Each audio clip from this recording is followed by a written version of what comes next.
My name is Tshea, and this is my brave.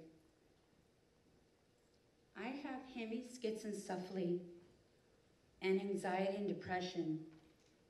I'm a bit of a comedian too. No, hemischizophrenia isn't that Muppet off of Sesame Street. It means half-split brain. I have 3 hemispheres instead of 2. My third hemisphere was my conjoined twin. She stopped developing at 2 weeks of conception. But that's okay though, because I hate sharing. But instead, what I got was half of her brain, seizures, and my dog Jenna. So I have a physical and a mental disability. Thanks, sis. But for 17 years of my life, including the 9 months in my mom's womb, I endured seizures. You know, now to come to think about it, sharing doesn't seem to be all that bad.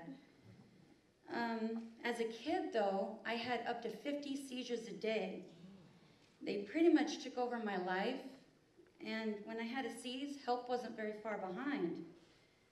There was always someone there to help me, you know. That was until in 1990 when I had my brain surgery. That was also when my anxiety and depression kicked in, probably because they removed 3/16 of my right hemisphere to divide the 2 halves and separated my left half from my right, leaving me with only my left hemisphere working, partially blind, and emotionally unstable. Mama always said that half a brain is better than none, though. Now, my seizures stopped, but it left me feeling broken and, feeling alone. I often had a hard time getting the support that I once had, and I always often felt like an outsider as well. My family, they assumed I was fixed and expected me to act normal.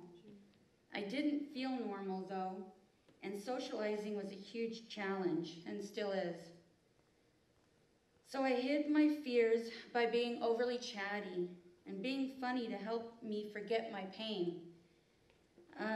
But when I was alone, I'd verbally beat myself up and call myself stupid.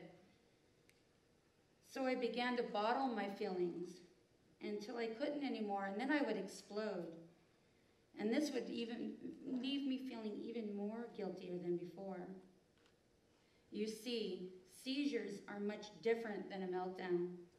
A seizure will leave you paralyzed, physically helpless, but a meltdown, it's invisible. It's not physical.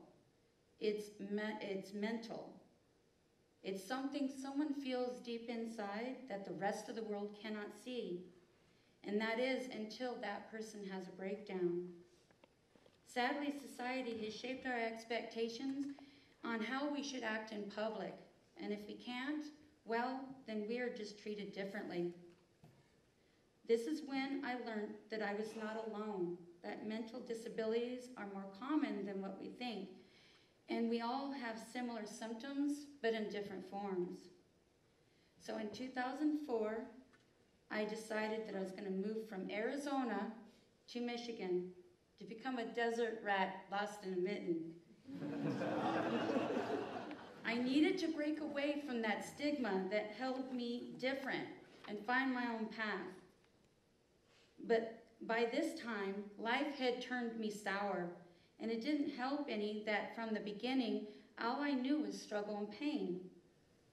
My anxiety took me in a direction that made me fearful of big crowds, and one-on-one relationships were nearly impossible. You see, I am much like an empath. I am very susceptible to others' emotions and reactions. So conversations are very, very awkward. It took me many years of struggle and ongoing therapy to figure out that I was not broken, that my brain was just wired differently. I still have a hard time trusting people or others, but I have learned as an adult, self-control is a very important key. For me, getting out there and helping others helps me overcome my fears and better understand why I feel this way. By learning how to manage my thinking behavior and helping others going through similar circumstances has been my medicine. Jenna, too. I still struggle, but I've learned that I cannot be afraid of who I am and that I shouldn't worry so much of what others think of me and just be my beautiful me. I'll always have hemischizophrenia, and I still have anxiety and depression, but that does not define who I am. It just reminds me to be stronger and show others that they can be stronger too. And that is my brave. Thank you.